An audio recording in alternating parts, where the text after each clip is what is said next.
Hello everyone, and welcome back to my SP2 channel. We are going to start a new chapter, which is all about the fundamentals of the chemical bonds. There's going to be a quick overview on this lesson. We're going to be looking at ionic bond, covalent bonding, as well as metallic bonding. And I also have a practice for you at the end. Okay, so starting by our introduction, the chemical bonds are going to be always attractive forces that hold the atoms together in our compound, right? These bonds are going to be formed because the atoms are always trying to seek more stability by achieving a full outer electron shells, which is known as the octet rule. So the octet rule states that the atoms tend to gain, lose, or even share electrons in order to achieve a full outer shell of the 8 electrons, which is similar to what we have for the electron configurations of the noble gases. This octet rule is very helpful to understand the formation of an ionic or even a covalent bonding in our chemical compounds.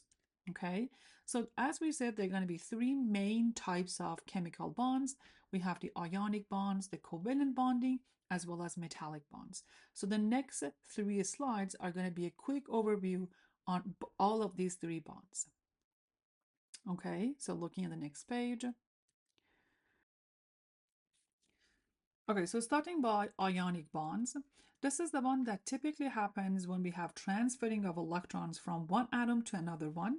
And that means we are going to have oppositely charged ions, right? Cations and anions, and they're going to attract each other. And that attraction is known as your ionic bond.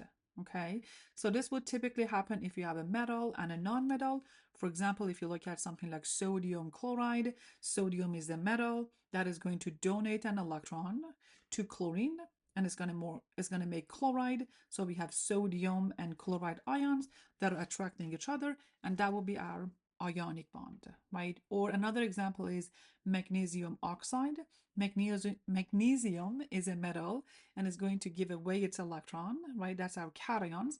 And then oxygen is the non-metal, which is taking that electron. So now we have magnesium positively charged, oxygen negatively charged. They're going to attract, which is known as the ionic bond. Okay, cool. The next one is going to be covalent bonding, and we don't have any transferring of electrons here. This is all about sharing of the electrons between the two atoms in order to achieve their stability, right? So that means typically we're dealing with only nonmetals, right? And that could be polar or non-polar covalent bonding, depending on whether we have equal or unequal sharing of electrons. And they're going to be more about that when we get to our future lectures, okay? For example, looking at water, we have oxygen and hydrogen that are two nonmetals and they are sharing their electrons. And that's how we get this polar covalent bonding. Or for carbon dioxide, we have carbon and oxygens that are trying to share their electrons, which is another example of, polar covalent bonding. Okay, looking at the next page. Okay, the third one is going to be our metallic bonds, where we have the metals with their valence electrons that are being delocalized so they can move around. The really common way to describe that is sea of electrons or like ocean of electrons, right? And this is the reason that these metals are going to be pretty good conductor or they're going to be malleable, which means that if you try to bend them, they're not going to be fragile. They're pretty flexible. Okay. The examples that I have for you is copper. So because of this free moving of electrons, copper is pretty good conductor in electricity. Another example is aluminum, right, which is also pretty durable, right, very flexible because of the movements of the electrons that we have for both of these metals. Okay, excellent. Okay, so that brings us to our practice. Present the electron configuration of sodium and chloride ions in sodium chloride to illustrate the octet rule.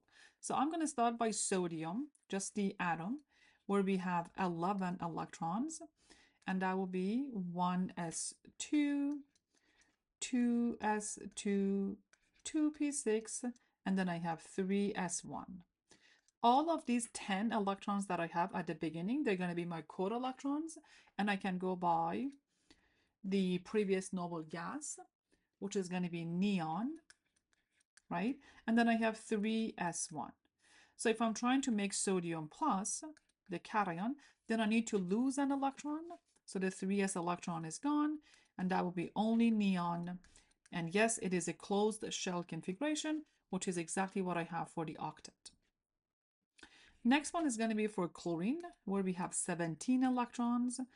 And if that's okay, I'm just going to go by neon. That's my previous noble gas, 2 chlorine, right? And then I have 3s2 and then 3p5, right? And then because I have chloride, which is negatively charged, I'm going to add an electron here.